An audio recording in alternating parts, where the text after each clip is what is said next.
You also have worked at Deloitte, and wherein you have also had a choice to something called as partner track projects and between your pursuing your passion, right? So what internal decision trees led you to take this leap, and were there any butterflies in your stomach back then? Definitely butterflies. Yeah, and just to clarify too, so I say I was on partner track because when I decided to leave, there was a partner that was like, you are positioned really, really well.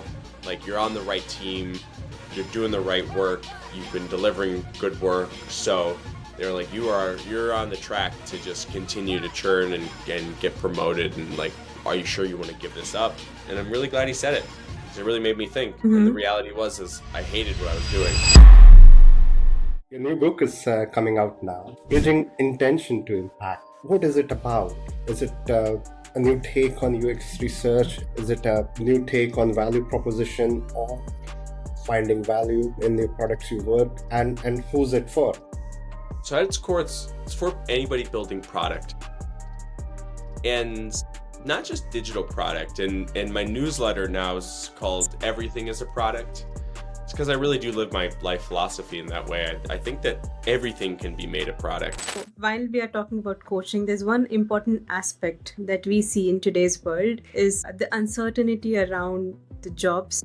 There are a lot of people searching for product jobs across industries, given the dynamic shifts that we are observing. And you also coach people to say that treat your job search as a product, which is having a value proposition. So if you have to explain that to our audience about what do you mean that if they are on their job search. What I would ultimately say is you got to really decide.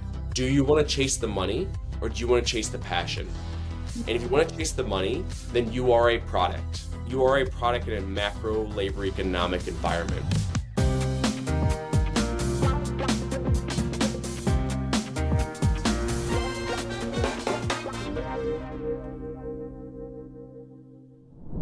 Hello. So welcome to the Priceless Conversation, the podcast where we navigate the art and science of product management, user research, AI, automation, and pricing. We do this with a bit of wit, some wisdom, and a lot of dashboard war-related stories. Hi all, I'm Satya, a life scientist who found her way in the world of AI and product management. And yes, I still use a lot of research, data, and connect a lot of dots across domains to solve problems. And I am Amit, your co-host. I'm a CPO, a builder of dashboards, destroyer of unnecessary features, and your guide to this weird, wonderful world of product management.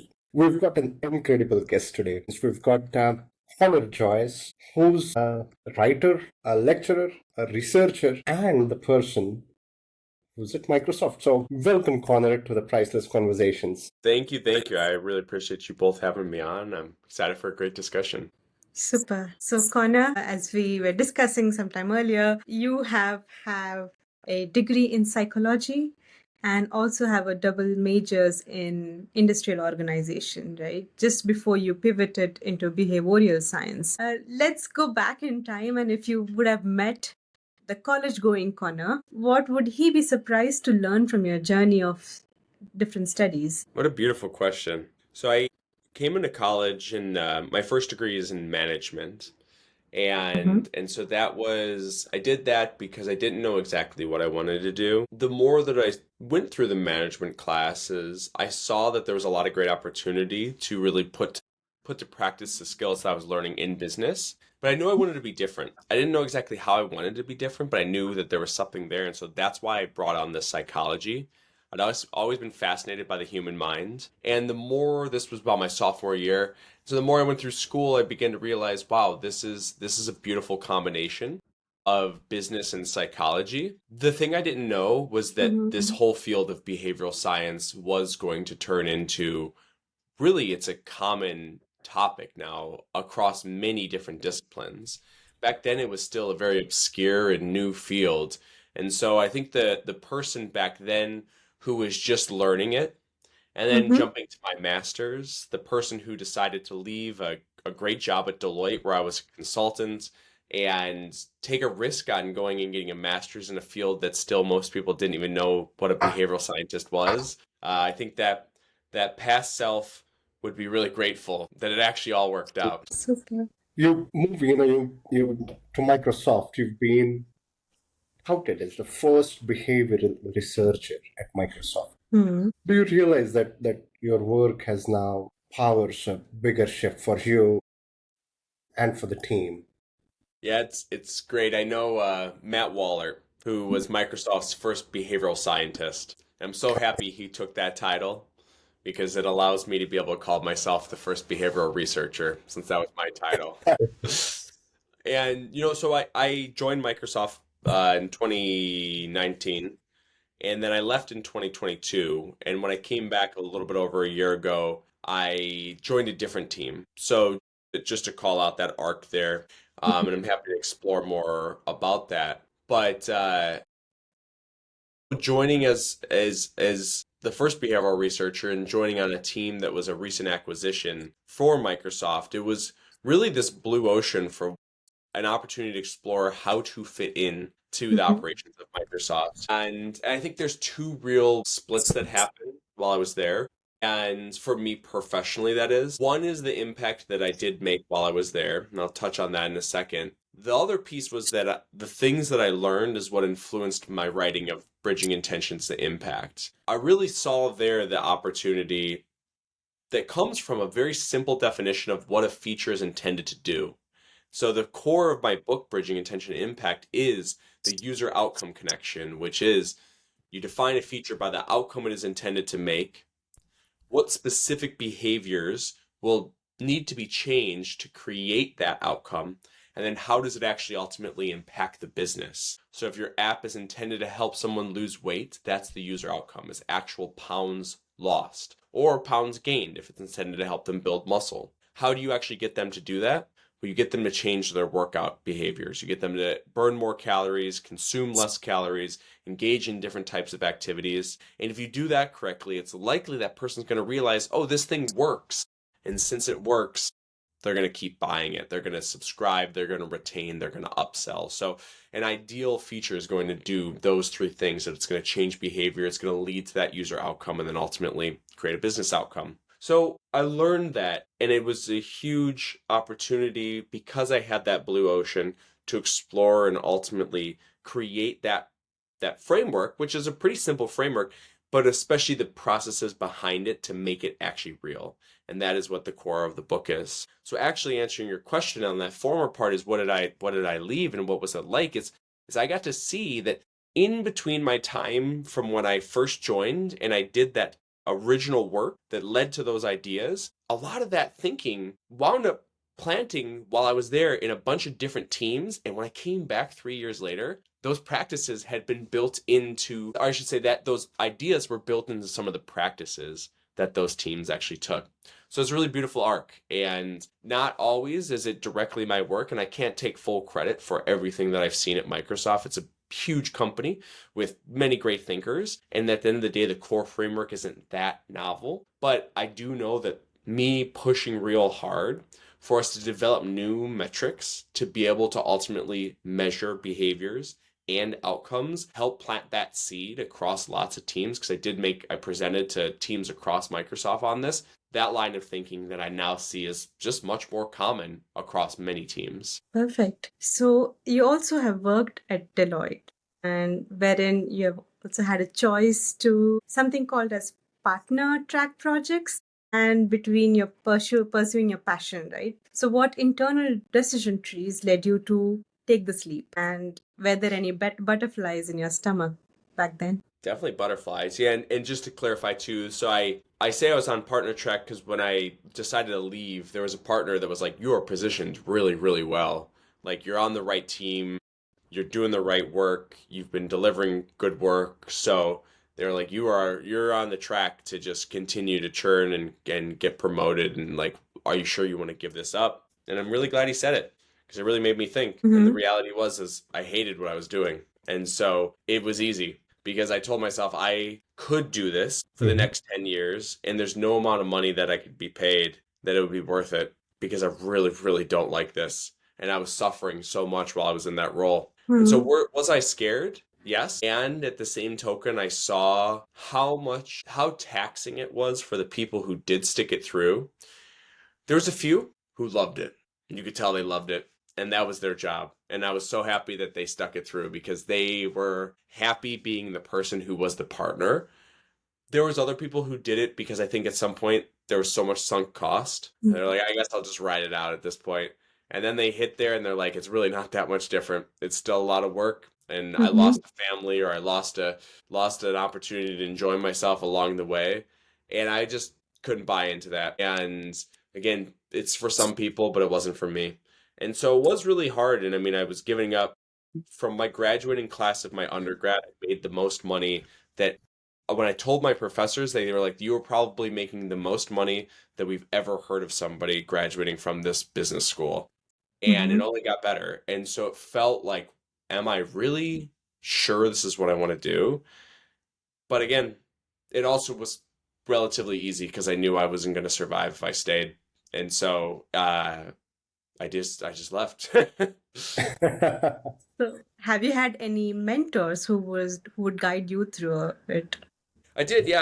I've had many great mentors. There's in the acknowledgments of my book, I call out a few of them. At that time, his name was Jason Marshall. He was my manager at the time, and I had some really good conversations with him. He was a great mentor, and I mean, he showed up for me. There was sessions where, I mean, I was crying. I was emotional. I'm an emotional guy. I know I was really, really torn and scared to realize how unhappy I was and how much that I was not going to be able to make it there. And even though on the surface it looked like everything was all fine, so he definitely played a big role. Yeah. And then I think there was actually this partner, I wish I could remember his name, but an IBM partner who initially was Mm-hmm. trying to get me to come over to his team. And then when we had more conversations, he was like, actually, it sounds like you just really don't want to do any of this work. And I was like, I don't. And I need to figure out how to get out. And he was very supportive of me leaving once he realized, like, I'm not going to take you because you probably are going to just leave me. So let me actually help you figure out what you're doing with your life. So the through line of my life is I've been surrounded by many great people. I'm extraordinarily grateful for that. You've you've done a lot of work, and your new book is coming out now. Bridging intention to impact. What is it about? Is it a new take on UX research? Is it a new take on value proposition, or finding value in the products you work? And who's it for? So at its core, it's for anybody building product, and not just digital product. And my newsletter now is called Everything is a Product. It's because I really do live my life philosophy in that way. I think that everything can be made a product. The book's main focus is for those building digital product, but the philosophy really behind it is transferable. I've at least found it useful and transferable in pretty much anything that I do. I already alluded to core framework of the book is business as behavioral outcomes lead to user outcomes, which ultimately lead to business outcomes. The bulk of the book is for how to actually do that. Because again, it sounds simple. I say, how do you measure your product? And very new teams or ones that are really just the surface level of getting by are going to say usage. Usage is a good metric. I'm never going to say that you shouldn't use usage. But if that's the only thing that you're using, that's going to not lead you very far. Because usage is an important thing. If you build the best solution in the world and no one uses it, well, then it's not the best solution. Yeah. And at the same token, it is just a one variable. Did somebody engage with something? And as we all know from any product that we use, we don't use something purely just to use it. You don't ask somebody, why are you on Instagram? They're like, just to click buttons on my screen. Or why are you playing with that video game? Purely to just press buttons on a controller. No, it's entertainment. Yeah. Or with a weight loss app, it's to lose weight. It's not just to log calories. It's to log calories for a reason. And so every application has this purpose behind it. And that's what that user outcome is. Again, that's Or, not now. or Go an ahead. intent. Yeah. Yeah, exactly. It's that intent that somebody is that is choosing to do it. And so the book is intended to help people be able to understand how to not just look at their product that way, but actually build metrics so that Mhm. they can go out and determine how to create the right solution to change behaviors, to change user outcomes, and ultimately build a successful product. So this is for product managers, UX researchers, and anyone who's interested in understanding usage.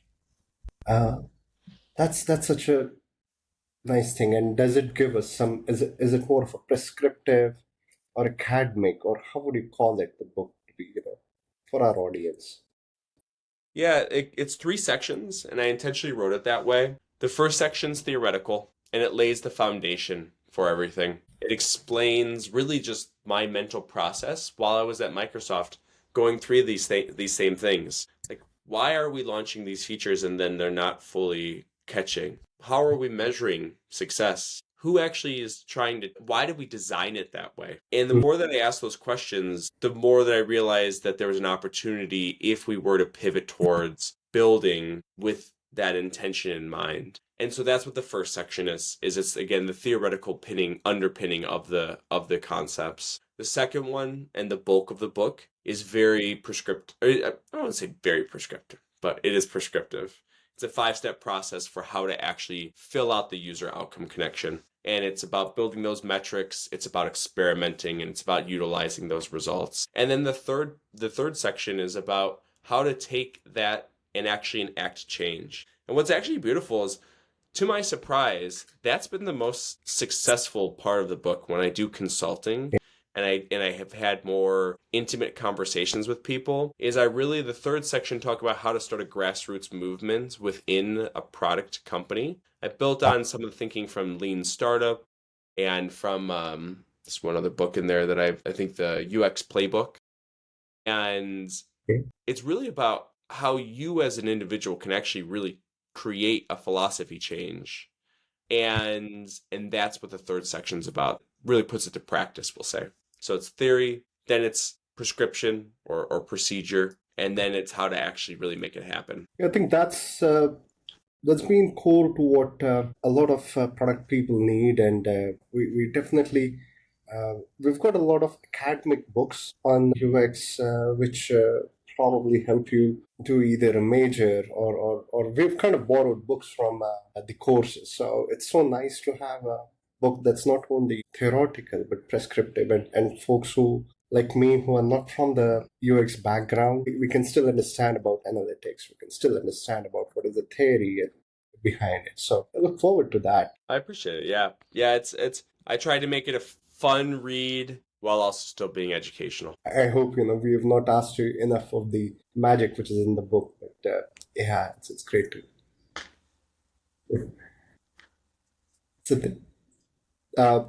Just one. So moving to a little bit about your coaching and consulting, and just to lean onto that aspect, when you consult people and when they are talking about value propositions, when you're talking to organizations and PMs who are making these mistakes and who are zeroing in on their own value proposition, how do you bring about that change in them to talk more about usage rather than features? It's actually, for the people that I work with, it's because they've passed a certain threshold of they have to want to think differerly. So just to be clear, like I did not found some silver bullet where every person just instantly changes their mind. I think I've had even more successful career. So None of us have. I have found something that when somebody really asks, how can we do better?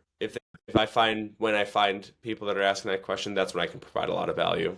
And it's because really I just come in and I ask the same question that I do in the work that I do at Microsoft and that I've done at other startups, and really I've been doing since I started these concepts. I ask them, why'd you build that feature?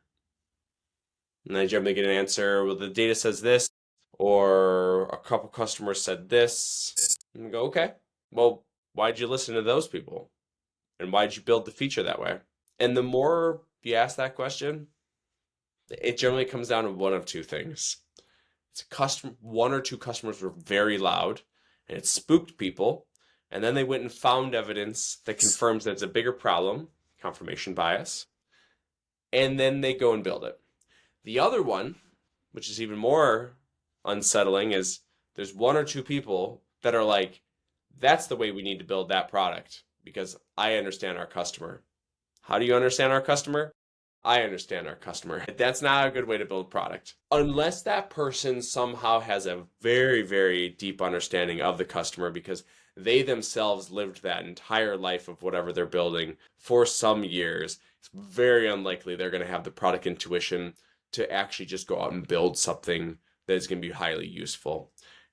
It falls into a lot of confirmation bias and it falls into a lot of overconfidence. And once you've been able to expose that in one way or another, the conversation becomes a little bit easier because then you go, well, wait, because someone who wants to change is going to realize with a little bit of conversation, a little bit of really just poking around and asking, but really, why did you design it that way? Okay, maybe you really understand the user need. Maybe they do. But why did you choose to build it in that light? And with a little bit of probing, a little bit of coaxing, most of the time I'm able to have them get to a point where they're thinking, okay, we probably could use some more data.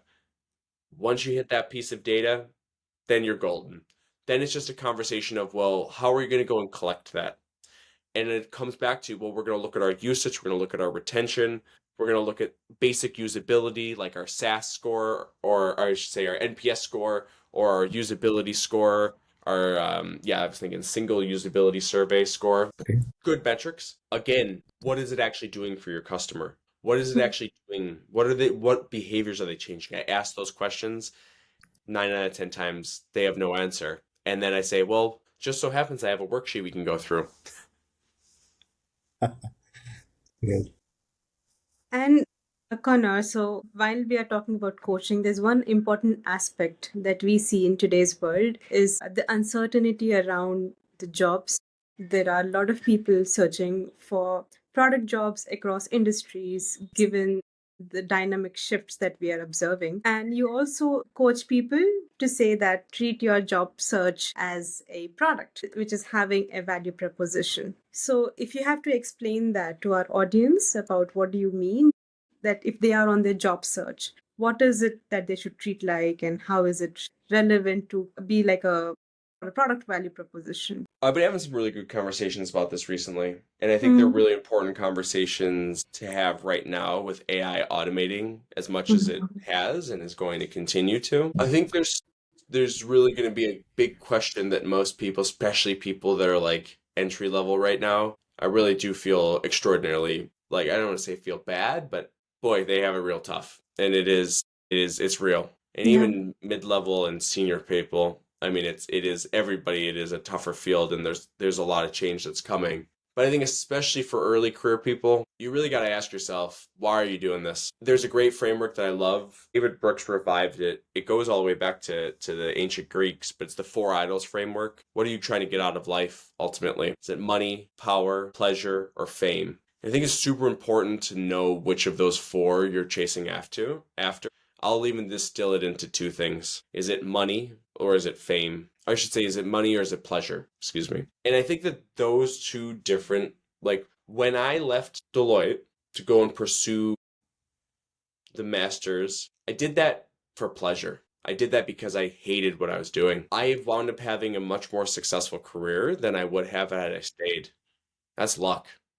I worked hard, but I'm lucky. I happened to be that I got this job at Microsoft coming out of my master's because it just so happened Microsoft decided to acquire a company that when they got acquired had asked for the headcount for a behavioral scientist, and it just all corresponded. Now, I also heard that happened, reached out and told them that there was no way they were going to be able to find a PhD with 5 years of consulting experience because I knew most of the people in the behavioral science field. I knew that person didn't exist. And after pushing them a little while, they finally capitulated and were like, you're right, we'll interview you for it. So I didn't make it happen, but it also was just luck that it even existed in the first place.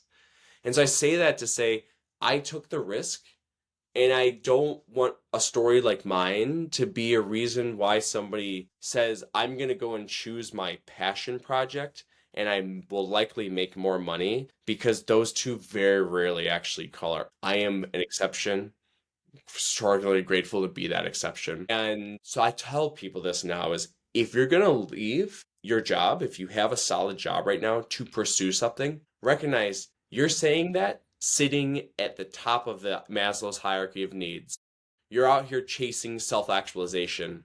That's what, for people that don't know Maslow's hierarchy of needs, there's many infographics that'll do a much better job, but think basic needs at the bottom. Once you get those, you get social and community needs, and then at the top, you get self-actualization, trying to find your purpose. And if you leave and you try to pursue that purpose, you got to recognize you might wind up back at the bottom of Maslow's hierarchy, chasing after your basic needs again, just trying to get paychecks. And that's really scary. And then all of a sudden, your purpose doesn't matter as much because you're just truly going back for whatever is possible within you're living paycheck to paycheck is another way to put it. So what I would ultimately say is you got to really decide, do you want to chase the money or do you want to chase the passion? And if you want to chase the money, then you are a product. You are a product in a macro labor economic environment. And so you need to figure out what you're good at, and you need to figure out what makes you unique. And if you find that hybrid, you can potentially make a very strong place for you in the market. But you have to be good at it. You have to figure out, and everybody's good at something. Everybody has some skill set. As long as they've gone to school and they've listened enough, they're going to be good at a couple of different things that the market still needs. And then they're going to have some sort of history. They worked that odd job in their high school. They happen to have a parent that works in the chemistry industry. They have to, whatever it might be. But you got to find that intersection, and you got to dig into that intersection. And you might wind up not really liking what you do, and that is unfortunate. But if you want the money, that's the reality of what it is. On the flip side, if you find something like me wanting behavioral science, I have conversations with behavioral science, people interested in behavioral science all the time. Yeah, I share the same thing. You got to recognize you might be making a 5-10 year bet that I'm going to go and do this master's, and I'm not going to pay it off for 10 years because the first 3 years on my school, I'm going to work as a postdoc, or I'm going to not even work anything behavioral science wise. I'm just going to be working, happen to be in the field sort of thing, or happen to have this skill set. So that is what I would really push for, to think about how are you going to actually turn yourself into a product that fits into the market that you are trying to find a place within. Super. And you touched upon Gen AI and AI, which is everywhere. I think we open LinkedIn, we open news channels, we can't escape. And as someone who have worked in AI since the time we called it machine learning or NLP, so I think of myself as a little older. And so you have led generative AI research at BetterUp. And if I understand that right, you're also an advisor at ChatGems. So in today's world, we see the Gen AI behaviors most often as a conversational with the bots, with different machines or with different apps. What is it that you see is a different behavior that wasn't expected when certain applications were rolled out or when you worked on this Gen AI research? Could you ask the last part of the question again? So, if I have to reframe it properly, then what's the most counterintuitive behavioral shift that you saw when you were leading the Gen AI research? That is a great question. I think that the biggest, I wanted to say that it's that people don't like chat as much as I thought they would. Mhm. I think chat is still actually intermediate, and I don't think we're going to go full chat. But that one's somewhat predictable. I think what is the next step to that, which I think is even more surprising for me, is that people still love graphical interfaces. And like, I don't, even in a world where there is Her, like that movie Her is possible, I think people are going to still want a phone. I think even if it's just a screen that you look at and it does visuals or something, like it's just like I was talking to you all before we recorded this. I have a dog, and I love watching her sometimes because sometimes we'll be out in the woods and I will be looking at something beautiful, and I'll look down at her and she will be sniffing something beautiful because I use my sight because I'm a human. She uses her nose because she's a dog and she can barely see. Yeah, that's so far in front of her. And so we are visual creatures, and as such, we're going to want to have some sort of visual aid. And so it's not counterintuitive to a degree, but it is kind of counterintuitive when you see all these concept videos of, oh, I'm going to talk to my AI, or everybody's referencing Her these days, or it does seem like we're going so far conversational. I do think it's going to be much more conversational, but whenever I really get into an argument with somebody about this, I'll say, like, how many times have you been on a subway and you've heard somebody just straight up having a conversation with themselves because they're talking to an AI system? You probably haven't. because it's still really odd to do that. And I try to do it a Yes. decent amount. And I look weird when I do it. And I recognize I look weird when I do it. So it's going to take years of social norm changes for the chat component to really change and people to feel Mhm. comfortable. And we're going to need GUIs in the interim. Yeah. So, Connor, putting you on the spot for this one, and probably this is what I feel, if there would have been an app you've built, there is this engineering team that prioritizes different incentives like cost to build versus cost to buy. Mm. And then there is, let's say, a product team that prioritizes usage. Why not if there is an app that gamifies this decision alignment? How would that app look like? That's interesting. So you're saying, what would an app look like that would help teams kind of like triage what to build Yeah, ultimately? true. How do we triage it? Let's say there's one feature that helps use it. There's one feature that helps bring down our AWS costs or Azure costs, which is Yeah, what we build first. I think it's a tough question. And it's one that's, I mean, I live this because I'm in a lot of these calls, especially I'm working on a new product that Microsoft is about to launch. Yeah. So fortunately I can't say much more than that, but we're having a lot of these I think that it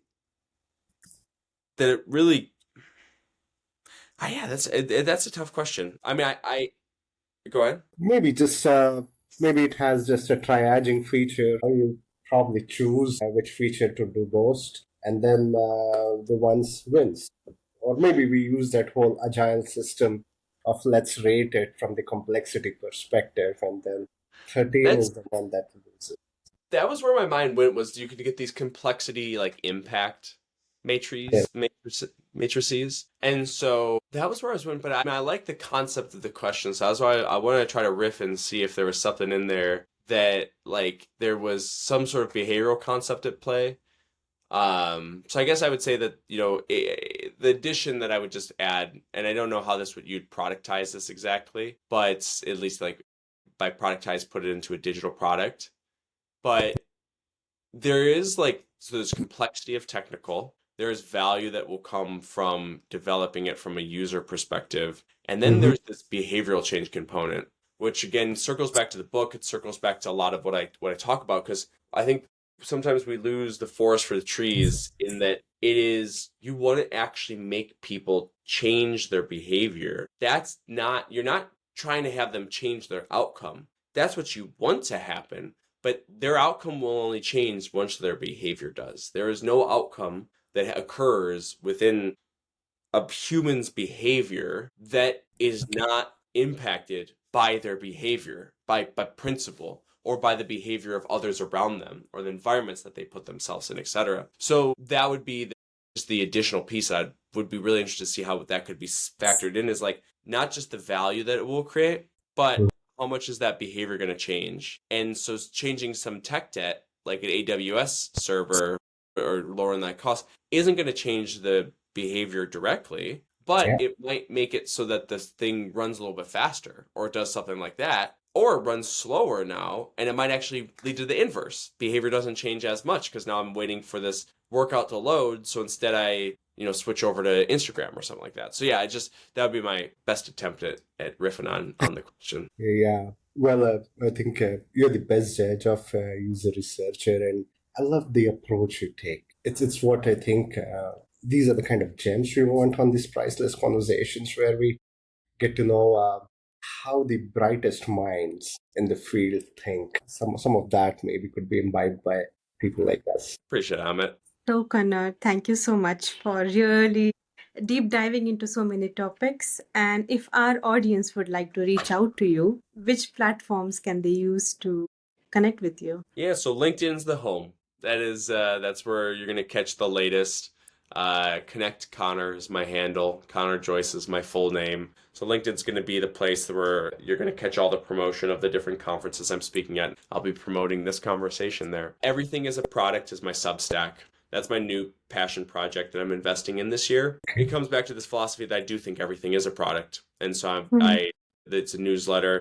And I still haven't figured out exactly what I'm going to do with the brand, but I want to build it more. That's all I know. And beyond that, there'll lots of more good things to come. Super. Thank you so much, Connor, for joining us today. we are so glad that we are able to have a brand come to our show. And we are going to see you a lot more in the coming days. We are going to read a lot of your books. And yes, we'll definitely sign up to the newsletter. We are hoping that you are one of those folks who can help us share in the new era of user research in this AI first world. Well, I really appreciate it. Thank you, Amit. Thank you, Satya. It's a pleasure. And for our listeners, thank you for tuning in.